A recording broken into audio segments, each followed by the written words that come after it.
Salut tout le monde! Bienvenue sur mon nouveau canal YouTube. C'est un canal que je ne sais pas exactement qu'est-ce que je vais faire avec.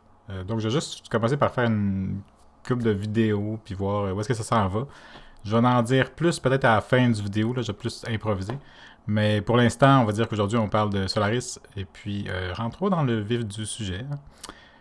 Donc c'est quoi Solaris? C'est un roman de science-fiction connu vraiment à l'international, là. C'est sorti en 1961, puis c'est devenu depuis, ou en fait instantanément, il me semble, c'est devenu un grand classique de la science-fiction, là. C'est connu mondialement comme un chef-d'œuvre, là, tu sais. Il y a plein de choses qui s'appellent Solaris, là, ou qui ont un lien peut-être de près ou de loin inspiré par Solaris. Il y a la revue Solaris ici au Québec, qui est une revue de science-fiction fantasy. Puis il y a plein d'autres trucs, là. Il y a plein d'inspirations. Euh, donc c'est ça, écrit en 1961 par Stanislav Lem, un auteur polonais. Puis évidemment, moi je parle pas le polonais, fait que j'ai lu la version, la traduction de 1964, je pense, de Jean-Michel Jacienko. Autrement dit, c'est la version que vous pouvez trouver en magasin. Donc c'est pas, à ce que je sache, il n'y a pas vraiment d'autres traductions de Solaris, mais si vous en trouvez, ben en français, là. Mais si vous en trouvez, n'hésitez pas à commenter, commenter avec un lien, je sais pas. Donc, il y a aussi une adaptation très fidèle, là, le film de 1971 par Tarkovsky. Je vais l'aborder à la fin.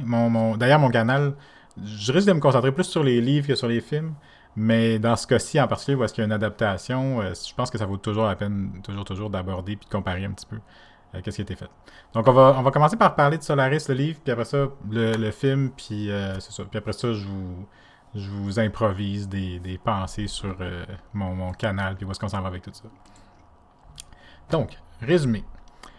Solaris est une planète organisme, le seul organisme extraterrestre vivant connu, là je lis mes notes ici, le seul organisme extraterrestre vivant connu de l'humanité.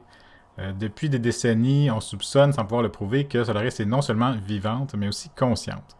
C'est toute l'information dont le protagoniste Chris Kelvin, Dr. Chris Kelvin, dispose à son arrivée sur la station de recherche. Il vient rejoindre deux autres scientifiques. Dr. Snout, Dr. Sartorius, là, leurs noms sont pas vraiment importants, en fait.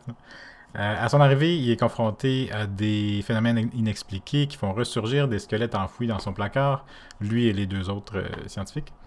Le protagoniste essaie de faire la paix avec ses fantômes, cependant que l'équipe essaie de comprendre et communiquer avec la planète Solaris.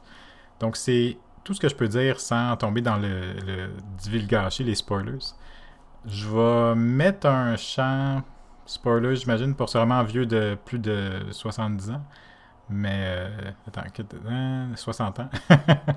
Mais, disons que pour parler d'un livre, il faut comme parler de tout le livre, là. Donc, spoilers, puis c'est ça. Donc, oh, ok. Donc, spoilers, et puis on se retrouve aux prochaines vidéos si vous voulez pas de spoilers. Je sais pas. En tout cas, ok, alors rentrons dans le vif du sujet, encore une fois. Le plus vif, encore plus vif. Pourquoi c'est bon? Solaris, c'est un livre qui porte pratiquement entièrement sur le concept. C'est un ouvrage très contemplatif, mais les questions qu'il contemple sont profondes et importantes, tu sais. C'est une exploration, là. C'est une exploration des concepts, surtout la question comment on peut communiquer sans base commune, essentiellement. Et est-ce qu'on peut communiquer sans base commune? Et puis, le livre prend position, de ce que moi j'ai compris, le livre prend position comme étant, tu sais, c'est non. La réponse du livre, c'est non, là. C'est pas possible de communiquer si on n'a pas de base commune. Ou du moins, c'est pas facile de savoir ça veut dire quoi communiquer en fait, t'sais. Puis c'est une question vraiment profonde, puis le livre passe plus ou moins tout le temps à l'explorer de différentes manières. Donc c'est ça, parce qu'il y a la planète, et puis il y a des, justement, je disais des squelettes dans son placard, ben c'est comme des fantômes là, dans le fond. c'est des fantômes qui arrivent, qui sont des êtres aimés là, des personnages principaux. Et puis surtout, il y a surtout un personnage principal, le docteur Calvin. Là. Puis donc lui, il voit une femme qu'il a aimée dans le temps, puis qui est décédée. Donc lui, c'est ça tout le livre, pratiquement tout le livre, c'est lui interagit avec elle, mais elle est pas, c'est pas vraiment elle. C'est une copie créée par la planète. Puis les deux le savent, puis qu'est-ce que ça fait, puis qu'est-ce que ça veut dire. T'sais. Fait qu'il communique, d'une certaine façon, il essaie de communiquer avec la planète en interagissant avec elle, mais c'est pas clair que la planète essaie vraiment de communiquer, puis peut-être qu'elle essaie juste de jouer, en fait, ou de comprendre qu'est-ce qui se passe. T'sais. C'est même pas 100% clair que la planète est comme consciente, entre guillemets, parce que c'est pas clair qu'est-ce que ça voudrait dire être conscient. T'sais. Donc, qu'est-ce que qu'est-ce qu'est-ce que ça veut dire au final être conscient, communiquer, réfléchir? Tout ça, c'est des questions que le livre aborde. Et puis, si vous dites que ça laisse pas beaucoup de place pour l'histoire, eh bien, vous avez raison. Ou pour les personnages. Le livre, tant qu'à moi, n'est pas tant un livre d'histoire qu'un livre d'exploration de concepts philosophiques. C'est très, c'est très à la mode de nos jours d'avoir c'est pas juste à la mode, là, c'est 99% des livres publiés de nos jours, surtout les best-sellers, tout ça, c'est des histoires en trois actes. T'sais. Le personnage principal pose une action, fait une décision, euh, prend une décision, pardon. Le personnage principal, qu'est-ce qui arrive? Il fait quelque chose, il se passe quelque chose, il fait un choix, il vit son choix, et puis à la fin du livre, il défait son choix où l'énigme est comme résolue. Là, donc ça, c'est une histoire en trois actes. Et puis, c'est la majorité des livres, c'est vraiment la grande majorité des livres qui suivent cette structure-là. Et puis le livre Solaris la suit en théorie. L'histoire commence quand le docteur Kelvin arrive sur la planète, puis elle finit quand son arc narratif est résolu, là, essentiellement. C'est pas qu'il s'en va, là, mais c'est que ça devient la nouvelle norme. Là, le nouveau normal, c'est comme être sur la planète, je pense. Et puis si vous dites, coudon, t'as pas l'air sûr de c'est quoi la fin, ben c'est parce que c'est pas vraiment important. T'sais. C'est ça l'affaire, c'est que oui, c'est une histoire en trois actes entre guillemets, mais c'est bien plus l'histoire de. C'est bien plus une excuse pour faire découvrir le monde, l'univers, là, le monde. C'est bien plus une excuse pour faire découvrir l'univers du livre que c'est une exploration de la psychologie des personnages. T'sais. Puis ça, c'est vraiment correct. T'sais, avant, je me disais, ben, c'est important d'avoir des personnages forts, puis que l'histoire est super bonne, puis que l'univers il est cohérent, puis tout ça. Puis pas tant que ça. Parce que dans la science-fiction que j'appelle dure, là, c'est sûr que je vais faire une vidéo en passant sur c'est quoi la science-fiction, puis la fantasy, la fantastique. C'est sûr que je vais faire une vidéo là-dessus, mais pour résumer, là, disons que dans la science-fiction dure, ben c'est beaucoup une exploration des concepts puis des idées souvent. T'sais. Fait que est-ce que c'est grave si les personnages sont pas très développés? Non, pas du tout. C'est pas grave parce que ils représentent l'être humain. T'sais. Peut-être pas l'être humain moyen, mais ils représentent la capacité de l'être humain, la capacité de la race humaine. T'sais. Fait que c'est pas grave s'ils sont pas plus que ça, parce que c'est pas ça l'histoire. L'histoire, c'est qu'est-ce qui arrive quand X, Y, Z, t'sais. Ou qu'est-ce qui arriverait, ou qu'est-ce que ça voudrait dire. Puis tout ça, c'est une exploration de notre rapport à nous-mêmes, finalement. T'sais.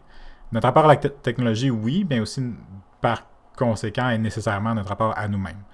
Fait que, c'est ça. C'est même pas une faiblesse du livre de dire que les personnages sont pas très développés, parce que c'est vraiment, là, tu veux en savoir plus sur la planète, puis c'est ça qui est le fun, puis c'est ça qui est dans le livre. Là, sur la planète, puis par conséquent, la visiteuse, là, l'ex l'ex du docteur Calvin. Donc, oui, elle est beaucoup là, puis elle joue un rôle, puis elle a des réactions aussi à sa propre anormalité, tu sais. Mais, encore une fois, c'est plus... l'énigme, c'est bien moins qu'est-ce qu'il va faire Dr. Calvin, puis c'est bien plus c'est quoi cette planète-là, tu sais. C'est ça, le but du livre, c'est quoi cette planète-là, puis ça fait quoi, ça. Donc, c'est ça. Puis, j'ai trouvé ça vraiment intéressant parce que quand j'ai réalisé que c'était vraiment pas ça le but du livre d'explorer les personnages, c'est quand le milieu du livre, Puis dans une histoire traditionnelle en 3 actes, le milieu du livre, habituellement, c'est le revirement majeur de l'histoire où est-ce que tout change, où la perspective du personnage principal change. Puis dans ce cas-ci, le milieu du livre, ben, c'est Dr. Kelvin, il lit les archives. T'sais. Il révise tout ce qu'il savait déjà sur la planète. Puis il s'est écrit tel quel, là, comme, je sais pas, c'est 30 pages, 50 pages de juste c'est quoi Solaris, qu'est-ce qu'on sait, qu'est-ce qu'on a fait, qu'est-ce qu'on a essayé, qu'est-ce qu'on a vu. Et puis ça rassemble ça ressemble à l'information qui a été un petit peu plus sous-entendue jusqu'à maintenant, puis ça te le met dans la face, puis ça te dit non, non. Solaris, là, c'est un être vivant qu'on n'a jamais réussi à comprendre. Puis d'une certaine façon, ça met en évidence le fait qu'ils comprendront jamais la planète. Ils ont essayé pendant des dizaines et des dizaines d'années, puis il y a plus ou moins rien qu'ils peuvent faire. Point d'interrogation, parce que à la fin du livre, justement, ils arrivent à, d'une certaine façon, entrer en contact avec la planète, mais c'est même pas clair si on réussit à entrer en contact. Parce que comment tu saurais si, en tant que, tu sais, en tant que fourmi, comment tu sais si tu as réussi à entrer en contact avec un humain, tu sais? Quelle base commune que vous avez pour partager vos connaissances? Et puis, euh, je pense que la leçon du livre, c'est surtout qu'il n'y en a pas, tu sais. Donc, c'est ça. C'est très contemplatif dans le meilleur sens du terme, là. C'est très ben c'est ça, contemplatif. Là. Ça fait réfléchir, puis tout le long, tu réfléchis, puis tu te dis qu'est-ce que ça voudrait dire, puis si moi j'étais là, ben qu'est-ce que je ferais différemment, ben rien, mais qu'est-ce que je vivrais, à la place, ben pas des personnages, mais c'est juste, ça fait réfléchir à quel point c'est intéressant comme dilemme, puis comme problème, puis comme environnement, puis comme planète. Donc c'est ça, c'est contemplatif, mais aussi de la même façon, c'est que c'est immersif. T'sais. Donc, c'est très facile de voir qu'est-ce qui, qu'est-ce qui est fascinant dans cette planète-là. T'sais. Parce que le livre dit que les scientifiques ont été fascinés par la planète depuis des dizaines d'années parce que c'est fascinant. T'sais. Parce que, justement, donc l'auteur arrive à faire passer ce message-là puis à donner cette ambiance-là, justement. C'est pour ça que c'est la différence entre contemplatif plate puis contemplatif le fun. T'sais, c'est vraiment le côté immersion puis est-ce que j'y crois. Donc voilà. Et puis ensuite, j'ai noté ici, j'ai quelques petites notes. Qu'est-ce qui est le fun? Le livre respecte l'intelligence du lecteur. Dans le sens que souvent, et ça c'est vraiment là, rare à quel point l'auteur impose pas ses conclusions, impose pas ses réflexions. L'auteur fait surtout poser des questions à travers le livre. Et puis, il n'y a pas de. Il n'y a rien de facile. Il n'y a rien de pré-mâché. Il n'y a rien qui. Il y a juste des indices. Et puis, tout est ouvert à l'interprétation. Même la fin peut être interprétée de plusieurs façons différentes. Et puis, dans le bon sens du terme. Là. Pas dans le bon sens. Pas comme les Sopranos. Là, plus comme. C'est réellement qu'est-ce qui est arrivé au personnage. Mais qu'est-ce que ça veut dire pour eux, qu'est-ce que ça veut dire pour la planète, qu'est-ce que ça veut dire pour l'humanité. Donc ça, c'est vraiment cool. Vraiment, j'ai rarement vu un roman comme ça qui respecte autant l'intelligence de l'auteur puis qui se donne pas, comment dire ça, qui empêche pas les lecteurs d'imaginer leur propre solution et puis d'interpréter la façon qu'ils veulent. Donc, bref, je m'éternise, mais c'est juste pour dire c'est fascinant à voir. Là. C'est vraiment totalement pas une affaire que les auteurs font de nos jours. Puis tu dis, c'est quand même bien. C'est quand même bien. Puis c'est une des forces de la science-fiction. Là. Ouf. En résumé, pourquoi c'est bon Solaris? C'est parce que c'est le meilleur exemple de science-fiction dure que je pense que je peux imaginer. T'sais, l'idée est déjà extrêmement originale là, à la base, là, mais je pense vraiment que c'est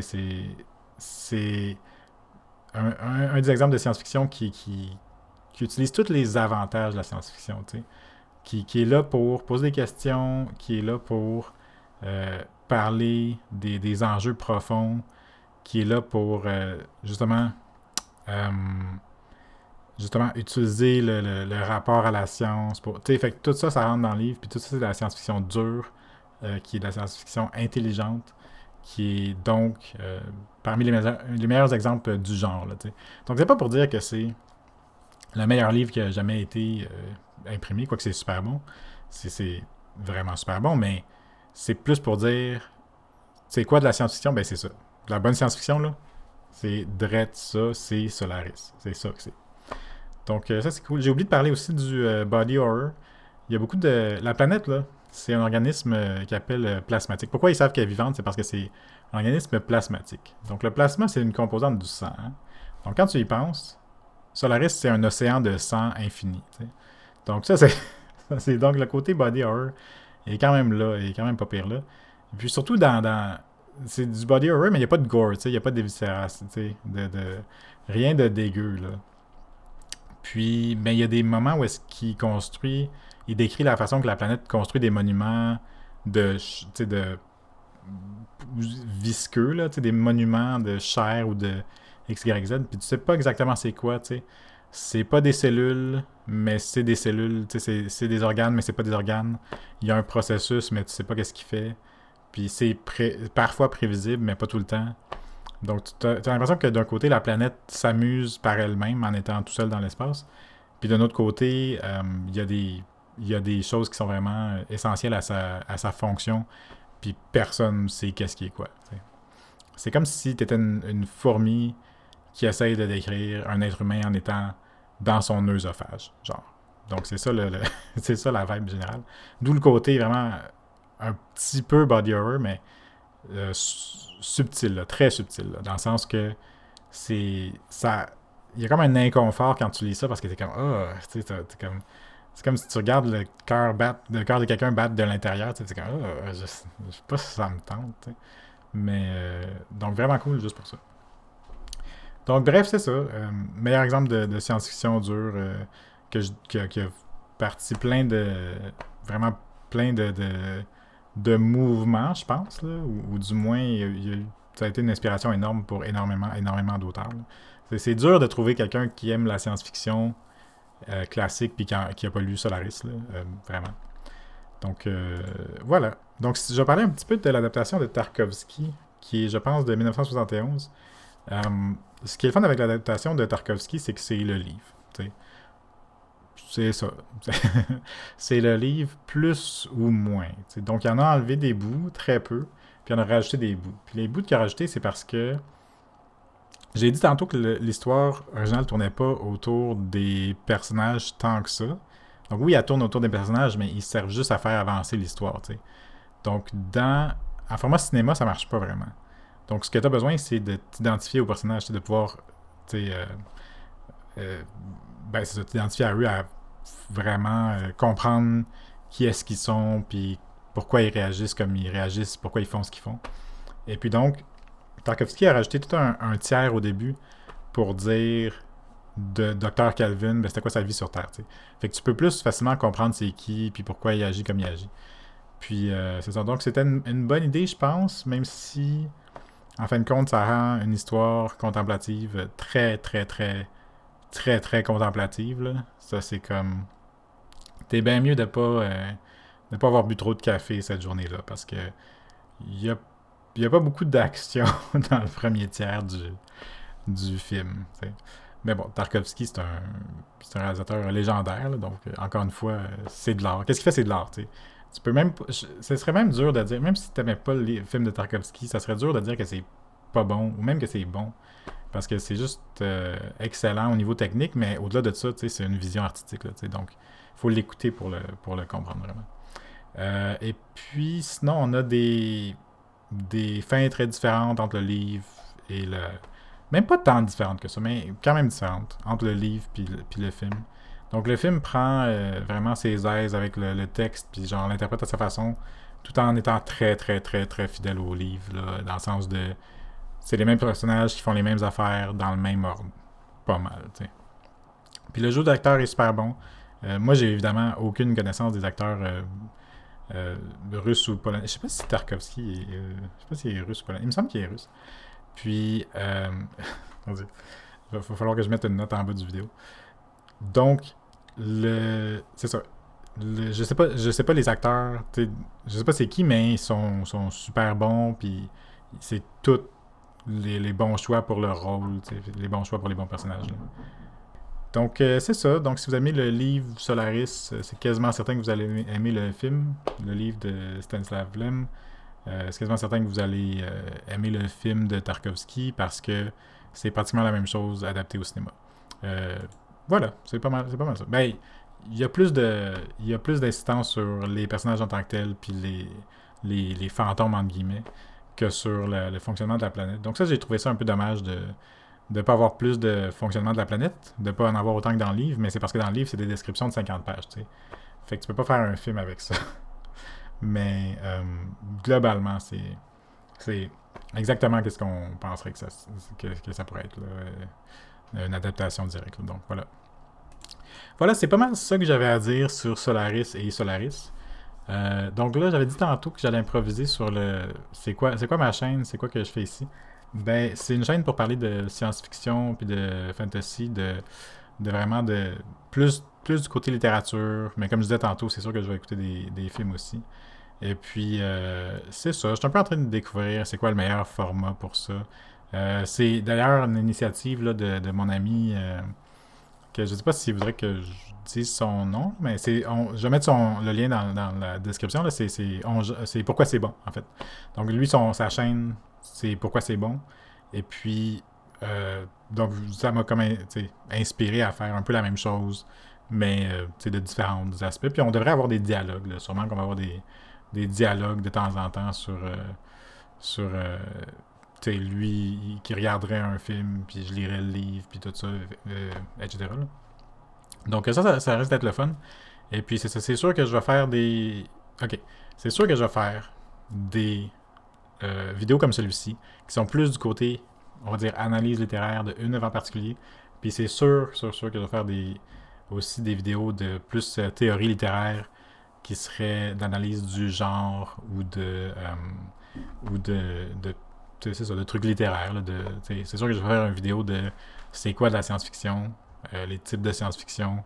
C'est sûr que je vais faire une vidéo de c'est quoi le fantastique. Quoique ça pourrait même être un seul vidéo de science-fiction versus fantastique. Là, c'est plus un spectre. Mais bref, ça s'en vient, c'est sûr. Là, ça s'en vient, je m'éternise. Puis en passant, c'est vraiment dur la science d'éclairer comme du monde en vidéo.